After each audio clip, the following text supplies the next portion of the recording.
Well, friends, it's Steven Seagal week, and we're starting her off with Under Siege. Let's go.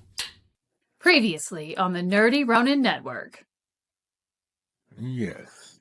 In closing, I will leave you with a quote from Pompeii, 79 AD.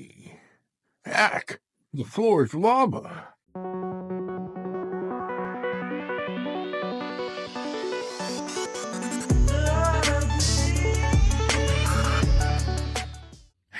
Happy Monday. It's my birthday week, and we're starting it off right.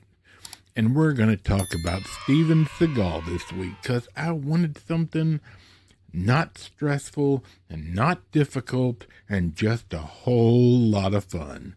So I bought this 4-film favorites collection with nothing on it but the movies on DVD. And over the last 2 days, I watched all 4 of these movies. I'm only talking about 3 this week. I'm excited about it. Because, Steven Seagal, his trajectory has basically plummeted because he's really fat and out of shape, and he just doesn't seem to care. But back in the early 90s, prime real estate, my friends. Some great movies, just wonderful stuff, and we're going to talk about 3 of them this week. So let's get going right now with the first one. Oh boy. Under Siege, 1992, rated R, 1 hour and 43 minutes. And this movie, in particular, is one of the better Seagal movies because it's not just him. It's got Gary Busey and Tommy Lee Jones. Come on now.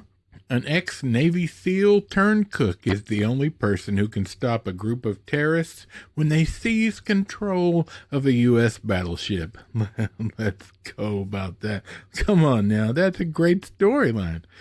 Directed by Andrew Davis, written by J.F. Lawton, starring, of course, Steven Seagal, Gary Busey, Tommy Lee Jones. Let's get into it.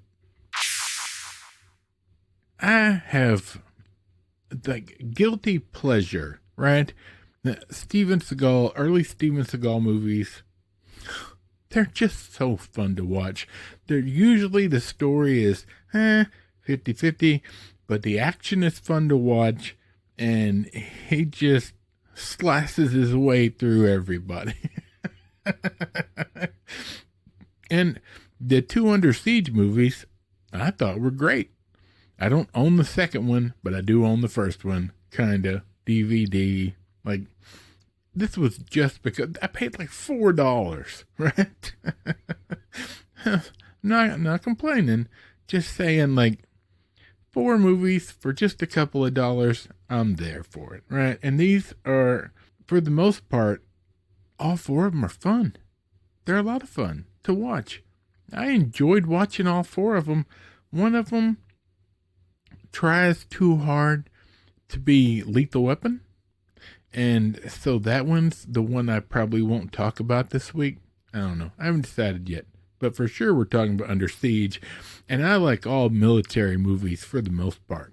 So in this movie, Tommy Lee Jones plays the big bad with Gary Busey as a side character to it. But this is about a naval ship, and it's being decommissioned. And the XO, the captain, is an old man at the end of his career, and he has his own chef, and that's Steven Seagal's character. He doesn't really follow the rules. He doesn't really even look like he's in the military, but he's a great cook. And the captain is a stickler for rules. His XO, his second in command, is Gary Busey, and Gary Busey is just a tool, which is what he's always been good at playing. And for the captain's birthday, they bring in Miss July from Playboy. And I'm just going to stop right there and tell you, yes, this movie has one scene with like 5 seconds of nothing but chesticles on screen. One set, but you're not going to miss them. they're there. There's also quite a bit of language and some blood and guts for the kung fu stuff, right? That's why it's rated R. But then, as with all Steven Seagal movies, once these guys take over, because they're flown in as the entertainment, thanks to the XO, for the captain's birthday party. But reality sets in when they get there. They take over the ship, they kill the captain, and the XO is now in charge. And of course, he hates Steven Seagal's character. And just a quick note from our friends over at Blackout Coffee Company, make sure you head over and give them a try. Links in the description. So what you end up with is Steven Seagal doing the kung fu while he's got a stripper tagging along that doesn't want to hurt anybody. Of course, she doesn't want to be left alone. She's not used to the violence. He, however, other than baking pies, he happens to be really, really good at killing people. There is a great backstory here. This movie is not some like giant brain movie. It's just A to B. The people take over a ship, and the one guy that they've left running around happens to be better than everybody else at killing people. And nobody cared what he was doing because he was just the cook. He's a nobody. Nothing about that's difficult.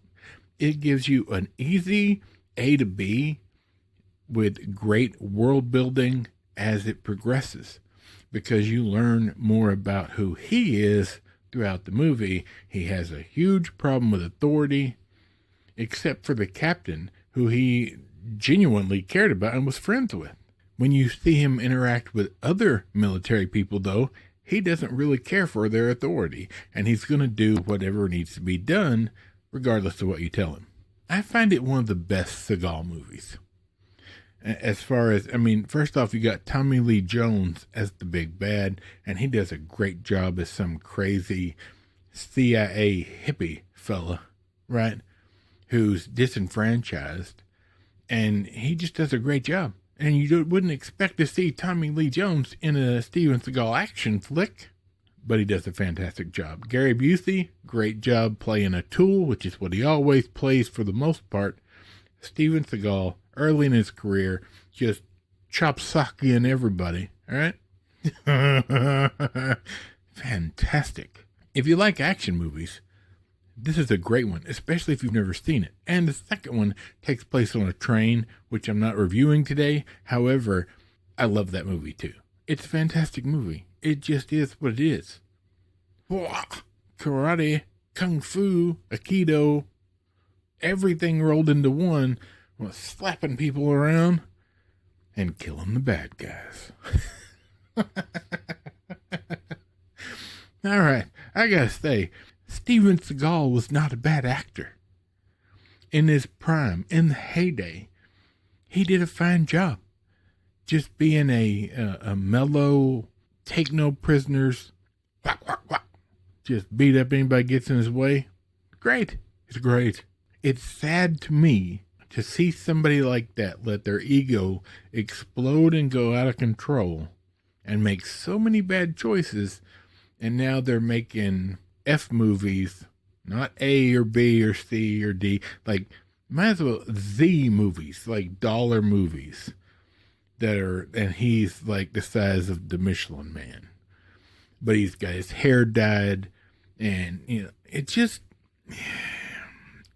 sad because he had a great career early on, and for whatever reason, he just let ego get a hold of him. Maybe he had the ego the whole time. I don't know. But he had a great career ahead of him. And that ship blew up and burned and sunk or whatever. Whatever you want to call it. All right.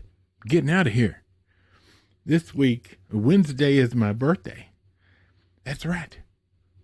Can you guess how old I am? Put it in the comments down below. Have you seen this movie? Put that in the comments down below. Let me know. What do you think about it? Don't judge it based on him today. Judge it based on when you saw this movie originally. And let me know. Squeaky and I happen to love this movie. All right. Starting the celebration off right now. All right. I hope you guys have a great week. I hope you had a great weekend. We'll be back here on Hump Day to talk about another Seagal movie, and you don't want to miss it. For Michael, the microphone, Bob, squeaky chair in the back, and this big fat nerd. We'll see you then.